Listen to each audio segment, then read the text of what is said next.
আসসালামু আলাইকুম। আজকে পহেলা বৈশাখের জন্য সারাদিন কি রান্না করলাম আর কি খেলাম সেটাই থাকছে আজকে ব্লগে। তো আশা করছি সবার ব্লগটা ভালো লাগবে। তো শুরু করছি। এখানে আজকে আমি বেগুন ভাজি করেছিলাম। আর ৩ রকমের ভর্তা বানিয়েছিলাম, ইলিশ মাছ ভাজি করেছিলাম। তো এখানে ১ম এ বেগুনটা ভালো করে ধুয়ে আমি নিয়েছি। এটা এখন কেটে নিব। তো যা হলো আরকি বেগুনটাতে অনেক আ মানে পোকা ছিল, একটু পোকড়া ছিল। তাই সাইডগুলো কেটে অনেকটাই ফেলে দিতে হয়েছে। তো যাই হোক এখন আমি বেগুনটাকে হলুদ, মরিচ, লবণ দিয়ে মাখিয়ে রাখলাম। আর এখানে ইলিশ মাছটা কেটে ধুয়ে পরিষ্কার করে নিলাম। আর লেজটা একটু ভালো করে ফেলে নিয়েছি। যেহেতু আমি লেজের ভর্তা করব। তো বেগুনগুলো অনেকক্ষণ আগে থেকে আমি মেখে রেখেছিলাম। মেখে রাখলে ভাজার সময় বেগুনটা তেল কম টানে। তো বেগুনগুলো ভেজে নিচ্ছি আর এখানে মাছগুলো ভেজে নিয়েছি। তো ভেজে নেওয়ার পরে আমি লেজটা খুব ভালো করে ভেজে নিয়েছি। এখন লেজের ভর্তা করব। তাই লেজটাকে এখানে আমি পুঁতা দিয়ে খুব ভালোভাবে থেতলে নিচ্ছি। আমার হামানদিস্তা নাই। থাকলে আবার সহজ হতো ভর্তাটা করা। হামানদিস্তা যদি আপনাদের থাকে তাহলে হামানদিস্তা ভর্তাটা করে নিবেন। তো আমি ১ম এ লেজটাকে খুব ভালো করে থেতলে নিয়েছি। আর যে কাঁটাগুলো আছে সেটা কিন্তু ওই থেতলানোর কারণে কাঁটাগুলো বের হয়ে আসছিল। আর আমি কাঁটাগুলো বেছে উপরে ফেলে দিচ্ছিলাম। তো এখন মরিচ, পেঁয়াজ আর লবণ দিয়েছি। এখানে সবগুলো মাছ, পেঁয়াজ, মরিচ সব একসাথে থেতলে নিচ্ছি। এভাবে ভর্তাটা করলে মানে ভর্তাটা খেতে খুবই মজা হয়।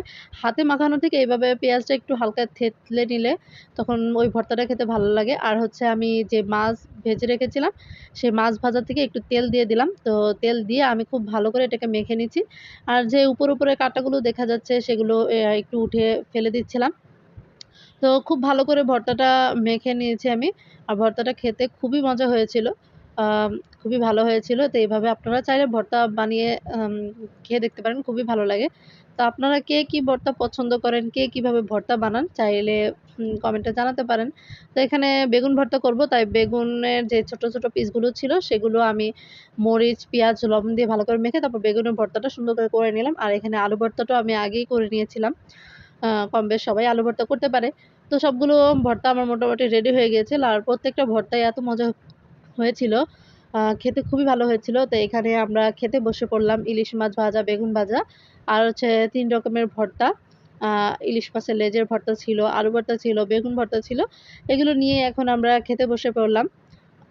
তো ১ম এ শুরু করছি বেগুন ভর্তাটা দিয়েই। সবগুলো ভর্তা আগে প্লেটে সাজিয়ে নিচ্ছি।